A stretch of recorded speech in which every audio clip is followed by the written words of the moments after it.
Isang mapagpalang araw na naman po sa ating lahat mga kapatid, mga kababayan, mga kabarangay at mga boss. Napakaganda po ng pag-uusapan natin sa araw na ito sapagkat ito po ay napapanahon, nangyayari at ito talaga yung mga nakikita, napapanood natin sa lahat ng mga bali-balita, social media man yan, mainstream man yan at kung ano-ano pa. Ito yung pag-uusapan natin na talaga naman kailangan nating magsalita sapagkat karapatan natin bilang isang mamamayang Pilipino na magbigay ng opinyon, reaksyon at kung ano-ano pa. Ano nga ba pag-usapan natin, boss? Pero bago tayo magsimula rito, shoutout muna sa lahat ng mga subscribers, mga viewers, silent viewers, lalo-lalo na yung ating mga bashers. Mga bashers, kagaya ng sinasabi natin dito, mag-comment din kayo kung hindi kayo mga alien. At syempre pa, bati muna tayo ng isang magandang umaga po, Luzon, Visayas at Mindanao. At syempre pa sa mga kapatid natin, mga kababayan natin na nasa iba't ibang panig ng mundo. Magandang umaga, magandang tanghali, magandang hapon, magandang gabi po sa inyo lahat dyan. Kamusta na po kayo? Sana po nasa mabuti kayong kalagayan at sana po gabayan kayo ng ating Panginoong Diyos. Ngayon, balik tayo dito sa ating pag-uusapan. Senator Rodante Marcoleta, may sinabing hindi lang siya ang nakakulong. Ano kaya ito? Yan ang pag-uusapan natin, pero mas maganda, panoorin na natin ang video at mamaya bibigyan natin ng malupitang reaksyon. Ito na si Senator Rodante Marcoleta. So nakakalungkot talaga. Nalulungkot ako sapagkat hindi lang ako nakakulong. Ang nakakulong dito, ang taong bayan. Ano nakakulong dito? Yung kanilang hinahanap na katotohanan hanggang ngayon ay hindi naibibigay. Hanggang ngayon nakakubli ang lahat ng mga taong may kagagawa dito. Malaking tama. Bakit niya nasabing hindi lang siya ang nakakulong?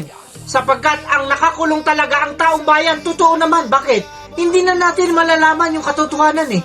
Hindi natin malalaman kung sino talaga ang mga tunay na kawatan dyan sa flood control anomalies na yan. Bakit? Ipinakulong nila si Senator Marcoleta na si Senator Rodante Marcoleta ang nagbunyag sa lahat ng mga baho ng mga politiko, ng mga kawatan sa gobyerno. Ang problema, pinakulong nila.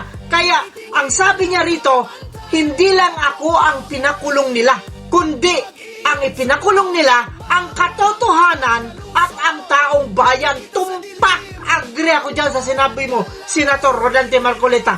Bakit nga naman? Paano pa natin malalaman ngayon kung sino talaga ang tunay na may sala dyan sa flood control anomalies na yan? Bakit? Yung mga manguusig, sila yung dapat na inuusig. Paano ko nasabi yan? Di ba yung chairman ng Blue Ribbon Committee, si Senator Erwin Tulfo, hindi po ba sangkot di umano sa mga mali-malitang diniliver ng mga kargadores na sinasabi nila?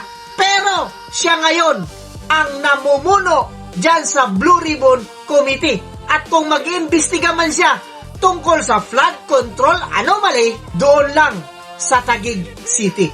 Bakit sa Taguig City lang? Of course, nandun kasi si Alan Peter Cayetano na kontra naman ito si Ping Lacson. Gaya ng sinabi ni Ping Lacson, kailangang may pakulong itong si Senator Peter Cayetano. Bakit? Eto na naman yung isusunod niya para mabuo yung BGMP na makikita ninyo dyan sa screen. Ano ba yung BGMP? Ayan, nandyan ang ibig sabihin ng BGMP. Maliwanag na maliwanag. Nandyan na. Makikita ninyo sa screen. Diba? Ang kulang na lang P. Alan Peter Cayetano. Kasi mahirapan sila kay Robin Hood Padilla. Kaya pumunta sila doon kay Alan Peter Cayetano na pinagtutulungan ni Matibag at ni Ping Lacson. Talagang pinagtutulungan nila itong si Senator Alan Peter Cayetano. At eto pa yung bago na naman. Yung mag-ina na Ligarda.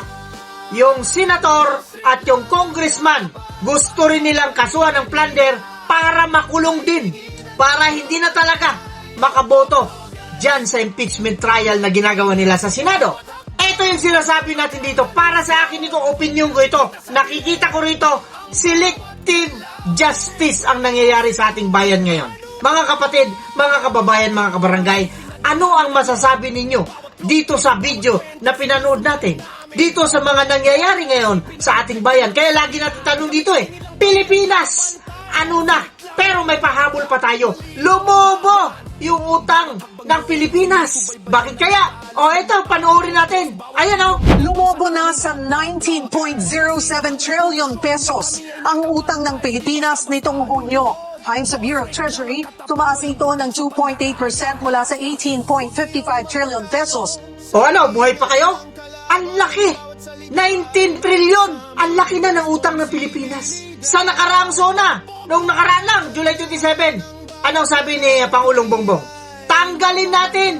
Amyendahan natin, yung nagpapahirap sa mga consumer dyan sa tinatawag na system loss sa Meralco. Kaya? Palagay ko hindi. Bakit? Ilang araw lang ang lumipas Nagsalita agad yung may-ari ng Meralco. Mahirap kayang gawin. Pero, alam naman natin na hawak nila ang pit. Kaya nga sinasabi natin dito, sana 2028 na. At ito pa, si Aling Claire, ang sabi niya, ang presidente hindi nakikialam kung ano man ang sigalot dyan sa Senado. Totoo kaya ito? Mas mabuting panoorin natin ang video kung ano mismo ang sinasabi ng presidente at kung ano ang opinion niya tungkol sa mga senador na hindi nakakadalo sa Senate hearing investigation. Eto! Dapat bang bumoto ang senador kung hindi siya sumipot? Sa aking palagay, hindi dapat. Kung talagang importante siya makaboto, dumating ka sa Senado. Napaka-basic lang intindihin yung sinabi ni Pangulong Bongbong Marcos. Gaya ng sinabi ni Auntie Claire na hindi siya nakikialam sa politika, dito nagsalita siya. Kung talagang hindi siya nakikialam sa mga sigalot na nangyayari dyan sa Senado, bakit kailangan niyang magbigay ng opinion? Bakit kailangan niya magbigay ng reaksyon? At sinabi niya pa, kung hindi ka makadadalo, para sa akin hindi ka pwedeng bumoto. Di ba opinion yon? Hindi na dapat Eto ngayon yung sinasabi nating magkatunggali yung kanilang mga sinasabi. Presidente versus tagapagsalita. Claire Castro versus PBBM. Kanino tayo ngayon maniniwala? Na alam naman natin na yung mga sinasabi nitong dalawa na ito contradict doon sa kanilang mga ginagawa. Mga kababayan, mga kapatid at mga kabarangay ko, i-comment ninyo kung ano ang masasabi ninyo tungkol sa video na ito. Lalong-lalo na kayong mga bashers kayo, mga ob-ob kayong mga PBBM vloggers kayo. Binabaliktad ninyo ang mga pangyayari. With that, kagaya ng sinasabi natin dito, mag-iingat po tayong lahat. Pwera lang sa mga taong ob-ob, ob-ob, ob-ob. Pilipinas! Ano na?